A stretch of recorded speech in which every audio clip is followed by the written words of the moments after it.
Yes, according to Ben Jacobs, maybe, because we've made this mistake before, maybe an improved offer has just got in for Bryan Mbeumo from Manchester United. This comes from Ben Jacobs and Alex Crook in coordination with TalkSport as well, saying Manchester United have now improved their offer for Bryan Mbeumo to over £60 million.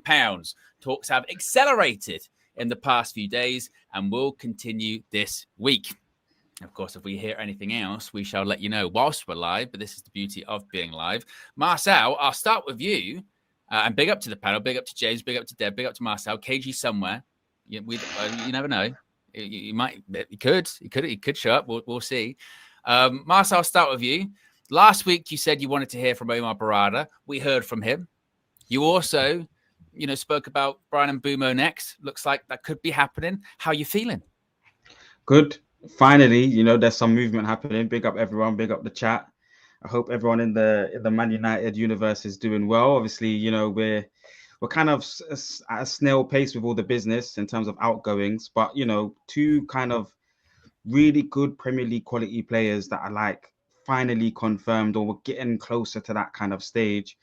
This is a top player that we need in our team. One of the 210s for me. I mean, some people saying he could play at right wing back, but I wouldn't really want to see him there. I think he can play on the inside and on the outside, which is what I think, Ruben's biggest requirement throughout last season was saying a 10 that can go on the inside and go around on the outside as well. Garnacho couldn't really do that. Bruno's not a brilliant, excellent ball carrier, but Mbeumo seems like somebody that can play in the right wing space and a right attacking mid space really, really well and be productive. Has a really, a really well structured game. It's been well organized. Oh, what's a KG? What's good? Listen, it's just that driving with Kevin. What is wrong with this guy? I see him pop up in the little screen up underneath me, bumble fucking around, going like this, going like that. He had his seatbelt on, bless him, when he first came on.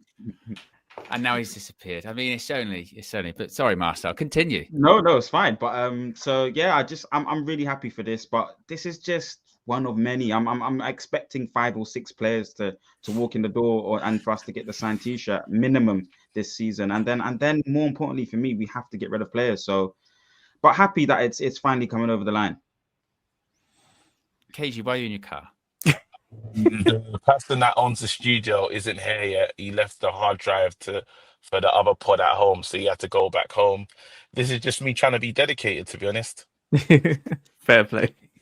Well, you're here. Yeah. You're here. Just trying. This is me just trying my best to be dedicated. But yeah, you're not an Uber driver. You're not an Uber driver. You can just confirm. No, not at all. Not Uber driver. But yeah, I just wanted to make sure that I still show up because there's so much to talk about. There's so much. Yes, have you just seen Nkunku? What? No. Forget that, KG. In all of the madness, Manchester United, according to Ben Jacobs and Alex Crook, have just submitted an improved bid for Bryan Mbeumo, £60 million. Yes!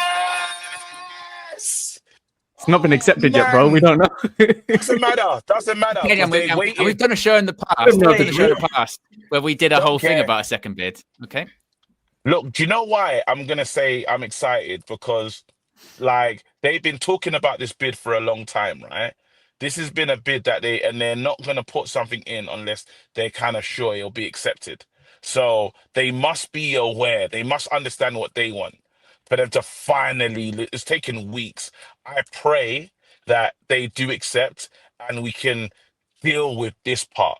With everything that's going on at Man United, this would be something nice for the fans, something nice for the hopes of the future. We need hope right now. You know what I mean? Star Wars settings, a new hope. We need something because it's dark.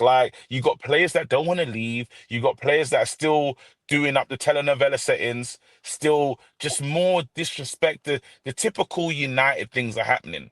And I'm sick of it. And I would like just some, the light at the end of the tunnel a little bit. So if that happens to be in Mbeumo, I'm taking that. Dev, I'll go with you next. Positivity. You're looking at the bright side of life.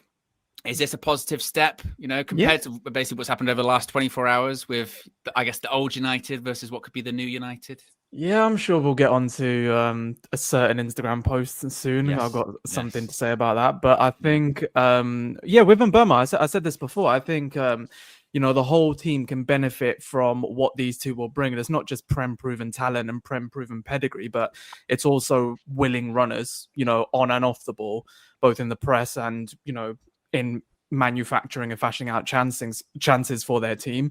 And just like Marcel said, with ball carrying as well, because that's something we've lacked massively. And that's why it was so easy when you got a somewhat competent defense structure against us. They knew to just go for the people who could carry the ball, and then we just died a death a lot of the time. And this is where, I agree as well. Mbeumo shouldn't be the right wing back. He should be the one furthest forward. And because I think, that frees up a lot of space for the players that will be playing the right wing back role, which could be an Ahmad, which could be a Dorgu, could be a Dallo whenever he's needed. Not saying he's good enough, but I think he'll look better with a bit more space in front of him, because everyone does. But it'll be big, and I think from what I gathered in terms of how significant the outgoings will be, but almost how difficult they're proving with each passing day, with no real fault on Ineos at the moment, because they can't control some of the stuff that's been going out. They just have to firefight it and hopefully get a better deal. But I do think without significant money coming in, that these two might be our marquee ones, like 2 60 mil players, depending on how it's ratified, depending on how it's spread across installments, whatever.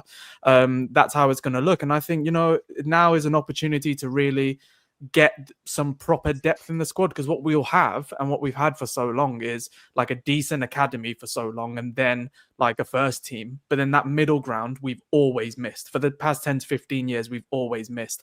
So when we do have not lesser opposition, but when we have to look for reinforcements off the bench or go longer in cup competitions, we're either relying on the same people and risking injury, or bringing in people who aren't ready. And last season couldn't be more clear as to how that looks without some of the attacking force that we've had in previous years. So I think it's a great step in the right direction, and if we get them done, it'll be great. But I think it's key that this is true, and I'm really hoping that it is, because we also got the news today that our pre-season training starts in about 2 weeks. And if I'm Ruben, I don't want any of the players that we'll get onto later, but I don't want any of them anywhere near the training ground at that point, and they certainly shouldn't be on the plane. So he needs to know who his people are and deal and work with them properly. And Mbeumo and Cunha, I'm sorry, they're going to be 2 brilliant additions. And said it before, just about to enter their primes.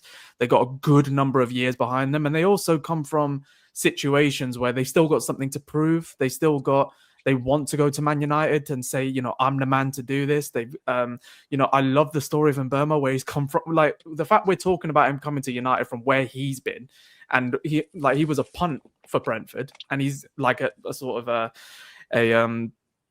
data related punt from them, and now look at how good he's been. So yeah, it's a great step, but we need to just get it ratified, get it done, because if we don't start bucking up our ideas soon in the next 2 weeks, then we're going to be in a bit of trouble. I'm not panic stations yet, but I want to see it get done as soon as possible. James, what are you saying about it? I mean, do you even believe it to be true and accurate just yet? Is it one of those ones where it's still kind of wait and see? I mean, we know eventually a second bid is going to go in, I suppose. It's just a case of when. But what are your thoughts on it all? Well, I don't want to necessarily comment yet as to whether true or not in particular, because I don't know, right? So I've sent a couple messages off while we were waiting just to see if I can find out. So maybe during the show I will find out, or maybe somebody else will confirm it or not in that time, but we'll see. But I hope it is, regardless. Obviously, I do hope that it is. One thing that I do know, and I covered this in the last couple of days, is that there were some fairly key meetings occurring at the very highest of levels over the course of this week, and that's normal. Obviously, the owners and executives of a business have a right to get together very regularly on things. But I do think it's important to note that when they do that, sometimes things start to move, sometimes things start to happen, because they're obviously discussing what's going on, the plans, the short term, the long term, what we need to do, where's everything at. You're talking about a lot of money. And remember, the money is still controlled by some people hidden deep in the shadows these days in the Glazers, and as anything that is spent still has to be coordinated between them and Sir Jim and Ineos and all of that. So that's always a factor to consider in this. Hopefully things are shaking loose. Hopefully things get accelerated after these couple of days. But I do 100% agree as well. We have to, with players returning in 2 weeks, we have to. Ruben Amorim has to have as close as he can get to his starting 11 for most of preseason if we are going to have a good year. We saw all season how not having time on the training ground was a big part of it. You just don't get that time during the season. If we get into August and we're in these games and they're coming, even though it's not, even though we'll have one a week for a bit, it's still, we can't really afford that kind of slow start. And you got to give the manager the tools. When you brought him in mid-season, set him up to fail, essentially, knowing that he would fail, essentially, knowing that he would lose a lot of games and a lot of support, and it was going to be really difficult, and that you couldn't go spend $100 million in January, then you got to do it in summer, and you've got to give him the tools to succeed. Otherwise, we go into August. How do you know whether Ruben Amorim can do a job or not if you haven't given him the tools and removed the elements that he doesn't want from the dressing room? So things have to move. I think we need 3 in the door by the time they return. Obviously Cunha included in that, but we need 3 in the door by the time they return to get the full experience of what a Ruben Amorim team is going to look like this preseason. But you already think to yourself, though, like the worst case scenario is Mbeumo, Cunha, Xerxes as the attacking as the attacking team. Like that's a bit more. That gives me some level of confidence in Mbeumo. Sure. Those guys are goals, really. So hopefully, and if we can go and find these other pieces, yeah, man.